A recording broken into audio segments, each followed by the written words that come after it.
Subscribe कीजिए हमारे channel नूर रज़ा को और बेल आइकन को प्रेस कीजिए जिससे आपको हमारी न्यू वीडियो की नोटिफिकेशन मिलती रहे।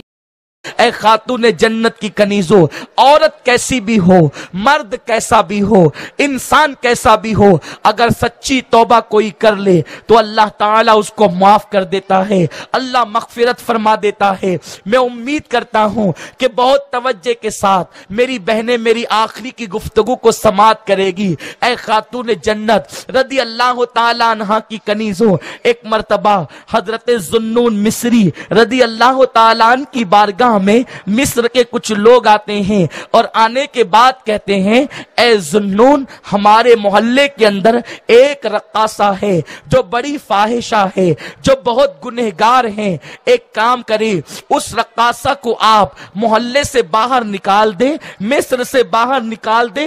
हजरत ज़ुन्नून मिस्री ने जैसे ही सुना, आप अल्लाह के वली थे, आप फरमाते हैं, लोगों अगर तुम उसको निकालना ही चाहते हो तो एक काम करो, उसको गुनाहों से दूर करवा दो। इसलिए कि अगर हम अपने मोहल्ले से या अपने मुल्क से निकाल देंगे तो वो कहीं और जाकर गुनाह करेगी, वो कहीं और जाकर के बुराई करेगी। इसलिए तुम्हारा मकसद तो गुनाहों का खात्मा है, इंशाअल्लाह मैं उसका इंतजाम कर दूंगा। हजरत ज़ुन्नून मिस्री रदी अल्लाह ताला अन्हु अपने एक गुलाम को भेजते हैं और भेजने के बाद फरमाते हैं, जाकर उस रक्कासा से पूछना कि उसकी एक रात की कीमत क्या है। और जब वो गुलाम पहुंचा और पहुंचने के बाद रक्कासा से कहा, ए रक्कासा, तेरा नाच देखने के लिए दूर दूर से लोग आते हैं, ये बता कि तेरी एक रात की कीमत क्या है, एक रात में तू कितना कमा लेती है। रक्कासा ने कहा,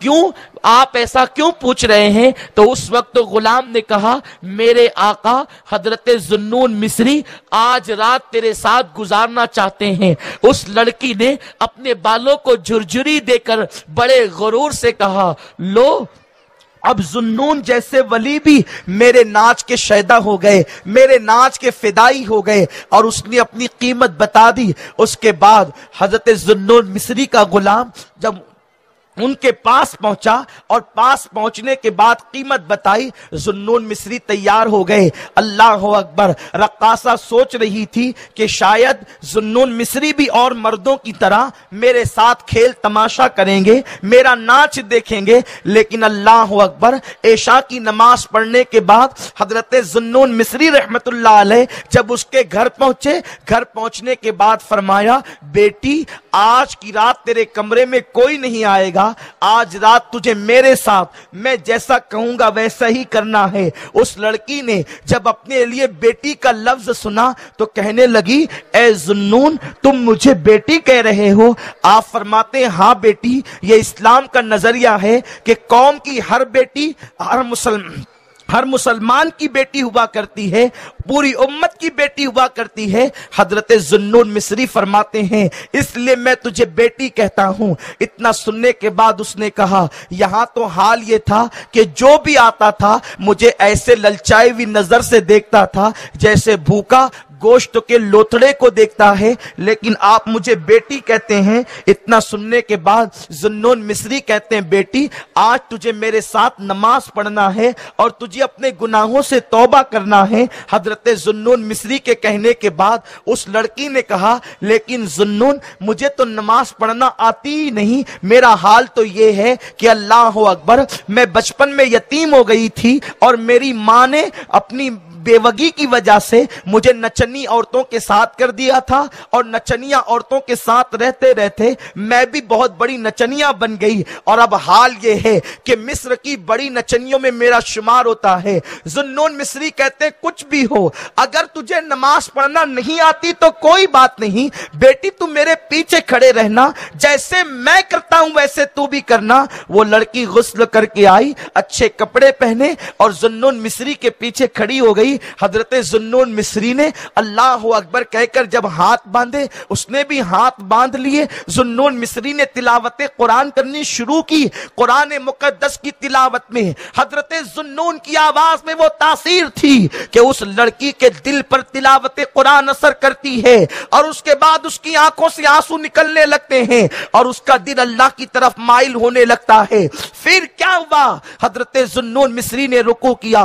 رکوع کے بعد جب سجدہ کیا، سجدے میں سر رکھ کر ذوالنون مصری کہتے ہیں، اے اللہ، بڑی محنتوں سے میں اس کو یہاں تک کے لایا ہوں، اے میرے پروردگار، اس کو یہاں تک لانا میرا کام تھا، اس کے آگے سنبھال لینا تیری رحمت پر ہے۔ مولا، اگر تو نے اس کو راہ نہ دی تو اس کے بعد پھر کوئی اسے یہاں تک نہ لا سکے گا۔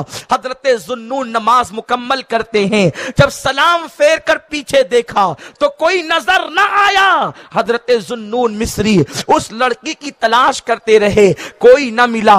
چند برسوں کے بعد ایک رات حضرت ذوالنون مصری تہجد کی نماز کے بعد اپنے بستر پر سو رہے تھے کہ اچانک آواز آئی، ذوالنون، آج میرے یار کا انتقال ہو گیا ہے، آج میرے دوست کا انتقال ہو گیا ہے، اگر تو مجھے راضی کرنا چاہتا ہے، اگر تو مجھے خوش کرنا چاہتا ہے تو جا کر کے میرے اس دوست کے جنازے میں شرکت کر، اس کی نماز جنازہ پڑھ، اس کے لیے انتظامات کر، میں تجھ سے خوش ہو جاؤں گا۔ ذوالنون مصری نے عرض کیا، وہ تیرا دوست کہاں ملے گا؟ اشارہ کر دیا گیا، پتہ بتا دیا گیا۔ جب آنکھ کھلی تو فجر کا وقت ہو رہا تھا۔ ذوالنون مصری جب اس غار کی طرف پہنچے جہاں کا پتہ بتایا گیا تھا تو وہاں جا کر کے کیا دیکھا کہ پرندوں کی شکل میں فرشتے لاشیں کے ارد گرد منڈلا رہے تھے۔ حضرت ذوالنون مصری نے جیسے ہی لاشیں سے کپڑا ہٹا کر دیکھا تو قدموں کے نیچے سے زمین کھسک گئی۔ آپ حیران رہ گئے کہ اللہ اکبر، یہ تو وہی رقاصہ ہے جس کو لوگ فاحشہ کے نام سے یاد کرتے تھے، اللہ اس کو اپنا دوست کہہ رہا ہے، اپنا مقبول کہہ رہا ہے۔ اللہ اکبر، جب چہرے پر پردہ ڈال دیا اور سوچا کہ چلو جا کر کے کفن خرید کر لاتے ہیں، چونکہ یہ عورت کی لاش ہے، اس کو نہلانے کا کام عورتیں کرے گی، اس کو کفن پہنانے کا کام عورتیں کرے گی۔ جب شہر میں پہنچے، عورتوں کو لیا اور لوگوں کو لیا اور کفن لے کر جب آئے تو حضرت ذوالنون نے کیا دیکھا کہ جہاں اس عورت کا لاشا پڑا ہوا تھا اب وہاں کوئی لاشا موجود نہیں ہے، وہاں پر ایک رکا لکھا ہوا تھا، ایک چٹھی لکھ کر رکھی ہوئی تھی۔ حضرت ذوالنون نے اٹھا کر پڑھا تو اس پر لکھا تھا، جو ہمارے ہو جاتے ہیں، جو توبہ کر کر ہمارے سچے فرما بردار ہو جاتے ہیں، ہم ان کی قبر اور کفن دفن کے لیے کسی کا محتاج نہیں کرتے، ان کا انتظام بھی ہم خود ہی کر لیا کرتے ہیں۔ اللہ اکبر، یہ پڑھنے کے بعد حضرت ذوالنون کی آنکھوں میں آنسو آ گئے، عرض کرتے میرے کریم، وہ تو رقاصہ تھی، اچانک وہ تیری محبوب اور مقبول کیسے بن گئی؟ تو ارشاد ہوا، ذوالنون جب اس نے پہلا سجدہ کیا تو اس نے سچی توبہ کی، اور جب سچی توبہ کی تو ایک سجدے کی برکت سے ساری زندگی کے گناہ معاف کر دیے گئے، اس کی بخشش کر دی گئی، اس کو نجات کا پروانہ دے دیا گیا۔